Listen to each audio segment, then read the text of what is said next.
السلام عليكم وأسعد الله أوقاتكم جميعا. تحياتي للجميع وأهلا وسهلا فيكم، ونتمنى أن تكونوا طبعا مساكم اليوم سعيد إن شاء الله، وتكونوا دائما بصحة وعافية.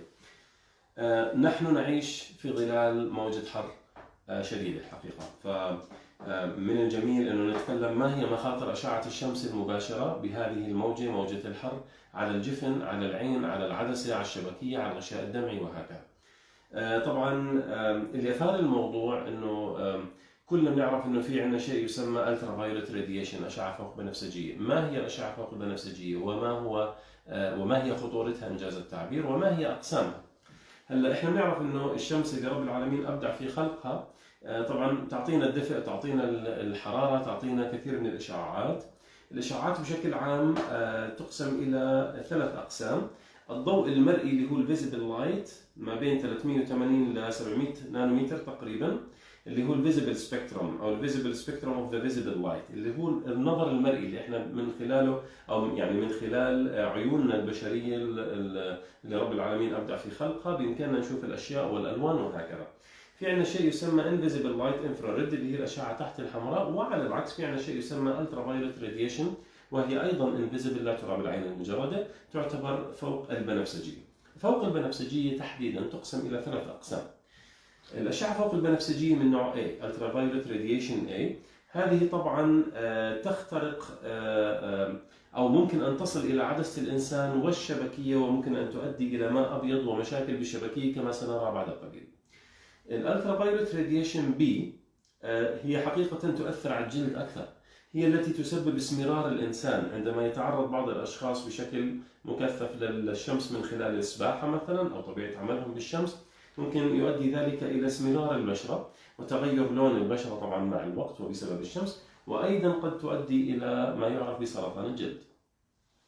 الالترافايولت راديشن من نوع C وهو النوع الثالث، وهو من لطف رب العالمين، طبعا هو أكثر خطورة من A و B، و it is the most dangerous, the most damaging، يعني أكثر شيء ممكن يسبب لنا مشاكل وسرطانات وأورام حقيقة. ولكن من لطف رب العالمين بالبشر أنه blocked by the atmosphere، يعني هذا يتم حجزه ويتم تثبيطه ويتم امتصاصه من قبل طبقة الأوزون. لذلك طبعا كثير من الناس النشطاء اللي بيتكلموا عن طبقة الأوزون في العالم عالميا، بالنسبة لبخار المصانع، بالنسبة للحرائق، بالنسبة لكذا، كلها ممكن تؤدي إلى تلف في طبقة الأوزون، فبالتالي ممكن أن تخفف حجب الترافايولت C.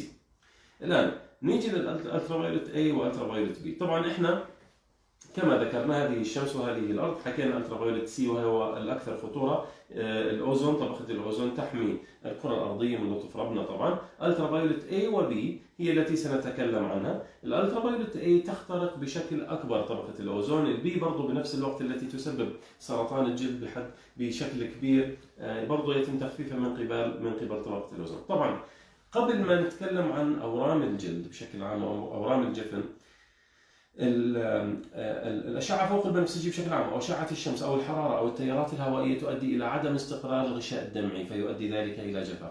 إحنا كثير بيجينا على العيادة اليوم وامبارح وقبل امبارح، بيجينا المريض بيشكي زي الرمل، زي الحجر، زي الدبابيس، زي النغز، زي الرمش، وكأنه العين مشدودة، وكأنه في عندي شيء شاد العين من الخارج أو من الخلف. هذا فعليا بيكون نتيجة عدم استقرار الغشاء الدمعي، بحاجة إلى قطرات ترطيب، ارتداء نظارة شمسية، تخفيف التعرض للتيارات الهوائية وهكذا. الآن الموضوع الثاني اللي هو موضوع الجفن.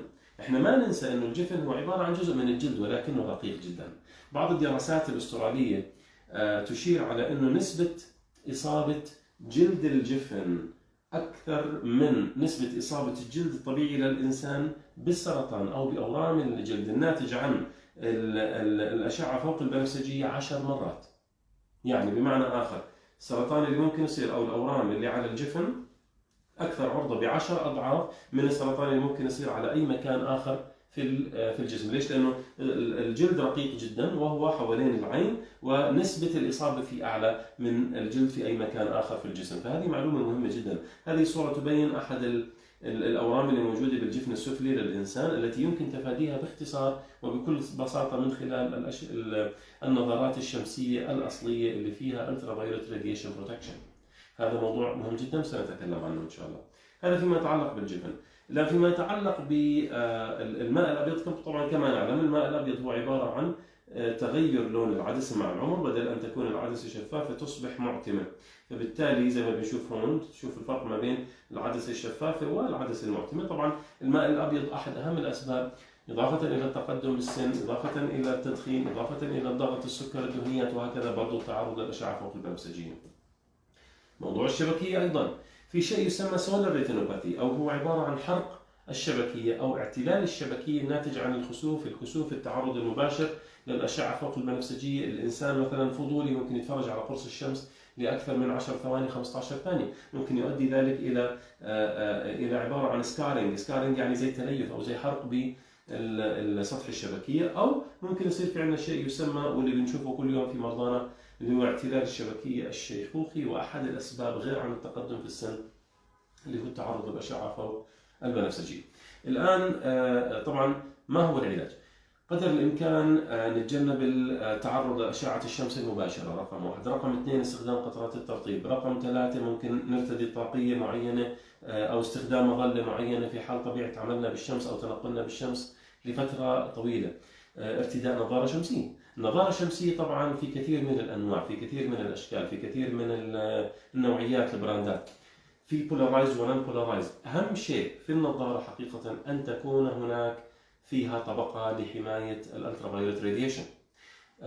ضروري انه تكون فيها طبقة حماية الترافايولت راديشن A and B، وبنفس الوقت نحفظ هذا الرقم 400 نانومتر. رقم 3 حتى لو كانت بولارايز او غير بولارايز. طبعا في ان شاء الله فيديوهات اخرى سنتكلم عن الفرق ما بين البولارايز والنون بولارايز. مش بالضرورة ان تكون كل نظاراتنا بولارايز، ممكن ان تكون نون بولارايز، ولكن الاهم ان يكون فيها فلاتر خاصة لحماية العين ولحماية الجفن ايضا. هذا الموضوع الثاني. الموضوع الثالث استخدام قطرات ترطيب بشكل مكثف. الموضوع الرابع قدر الإمكان طبعا تغذية صحية، تغذية مناسبة. رقم 4 أو 5 شرب ماء بشكل كافي. طبعا احنا ما ننسى انه في كل انسان في عنده زي غدة دمعية، والغدة الدمعية زي اي جزء من اجزاء الانسان او جسم الانسان يصلها دم، تصلها سوائل، تفرز افراز دمعي على سطح القرنية. لذلك كل ما شربنا ماء اكثر، طبعا الافرج الانسان الطبيعي 2.5 الى 3 لتر. بعض الاشخاص اللي طبيعه عملهم بالشمس بتعرقوا بشكل كبير، الرياضيين لابد انهم يعني اب تو 4 أو 5 لتر تقريبا.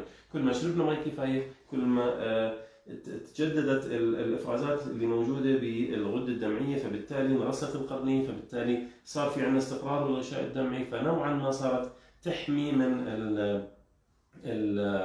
الآثار الجانبية للأشعة فوق البنفسجية. طبعا في بعض القطرات موجودة، قطرات الترطيب، وفي بعض القطرات تحتوي على مادة رايبوفلافين اللي هو فيتامين بي 2 اللي بتخفف برضه من تأثير الالترافايولت راديشن. ونتمنى إن شاء الله السلامة للجميع، ونتمنى لكم طبعا إن شاء الله أن تكون هذه الموجة بردا وسلاما على الجميع، واهلا وسهلا فيكم. طبعا اي اسئله اي استفسارات احنا طبعا بخدمتكم دائما وابدا، وكل التوفيق.